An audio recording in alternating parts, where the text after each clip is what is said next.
দেশ ও দেশের বাইরে যে যেখান থেকে ভিডিও দেখেন সবাইকে আন্তরিক মোবারকবাদ। তো বরাবরই আমি আলাপ করি ইসলামের শরীয়ত মারফত, হাকিকত এবং তরিকত নিয়ে। তো আসলে কথা মনে করে ভিডিওতে বলার মতো কিছু নাই। আলাপ করলে আলাপ বাড়ে, কথায় কথা বাড়ে। যখন একটা প্রসঙ্গ ওঠে সেই নিয়ে আলাপ করলে অটোমেটিকলি সেই প্রসঙ্গে আলাপ করা যায়।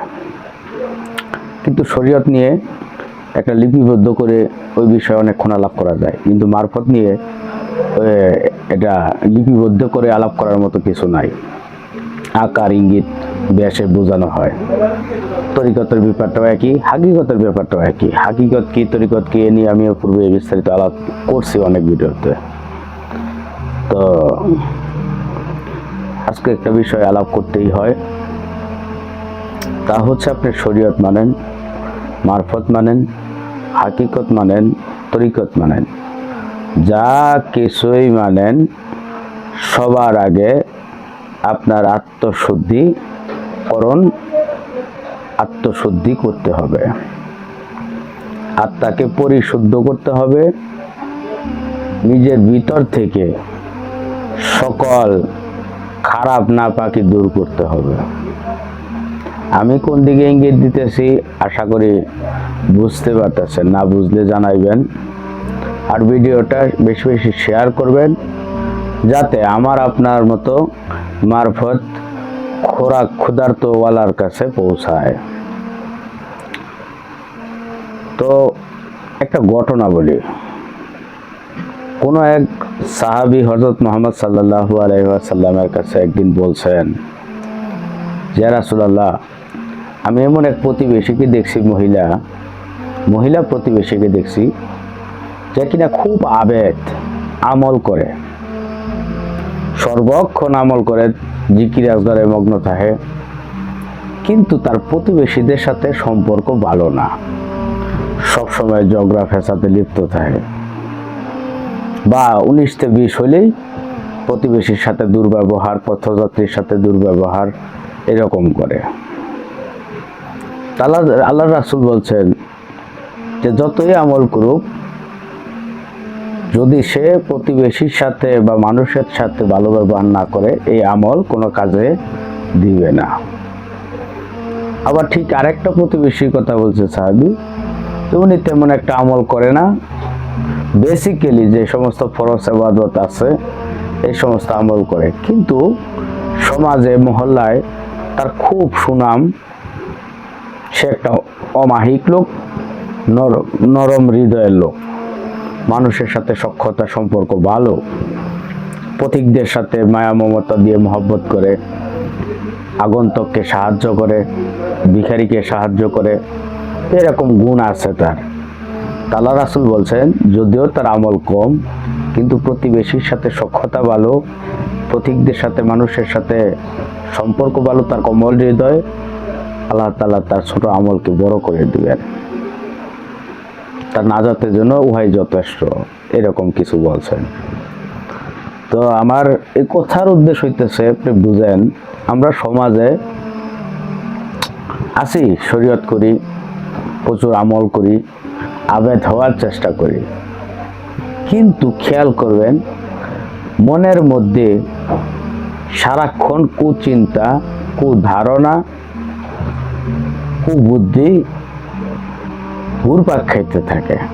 আমি সমাজের মানুষের সাথে সম্পর্ক কেমন সেটা নিয়ে আলাপ করব না, আমি আমাকে নিয়ে, আপনার নিজেকে নিয়ে আলাপ করব।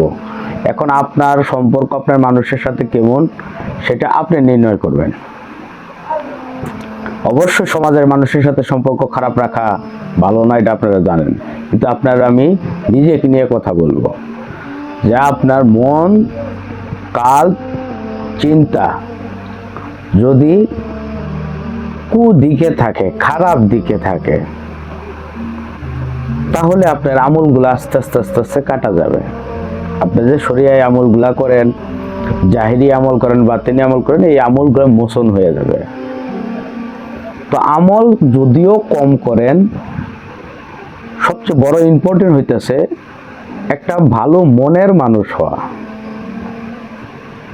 সবচেয়ে জরুরি। একটা ভালো মনের মানুষ হওয়া, দেহটা পরিশুদ্ধ করা। তো আমরা ভালো মন কিভাবে পাবো, আত্মাকে পরিশুদ্ধ কিভাবে করব, সেইটার বিষয়ে আমরা আলাপ করব বা করতেছি। ভিডিওটা লম্বা হবে, যদিও পর্ব আকারে আসে। আশা করি আপনারা সকলেই ধৈর্য সহকারে শুনবেন। আমি যে খুব আহামরি জ্ঞানী তা না, আমি আপনাদের মতো সাধারণ মানুষ। আমার চিন্তা থেকে এই সমস্ত আলাপ করি, কিছু গবেষণা থেকে আলাপ করি। তো ব্যাপারটা হইতেছে, আশিকান জাকেরান মা বোন যারাই যেখানে আছেন, সবার আগে চিন্তা করবেন, প্রশ্ন করবেন মনকে, আমার মন থেকে কতটুকু কলুষতা, হিংসা, বিদ্বেষ, লোভ লালসা, পরনিন্দা, পরচর্চা, শিরক এবং বেদাত, কুফরি দূর করতে পারলাম। তো একদিনেই সম্ভব না। একদিনে কি সম্ভব? না। তাহলে কি করতে হবে? চর্চা করতে হবে। কিসের চর্চা করতে হবে? ভালো মানুষ হওয়ার, ভালো কিছু করার, ভালো চিন্তা করার। আমরা দিনের শুরু থেকে ভালো চিন্তা শুরু করব।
কুত্তার গলায় মুক্তার মালা, এরকম কিছুই বলি, বা আরো খারাপ কিছু বলি।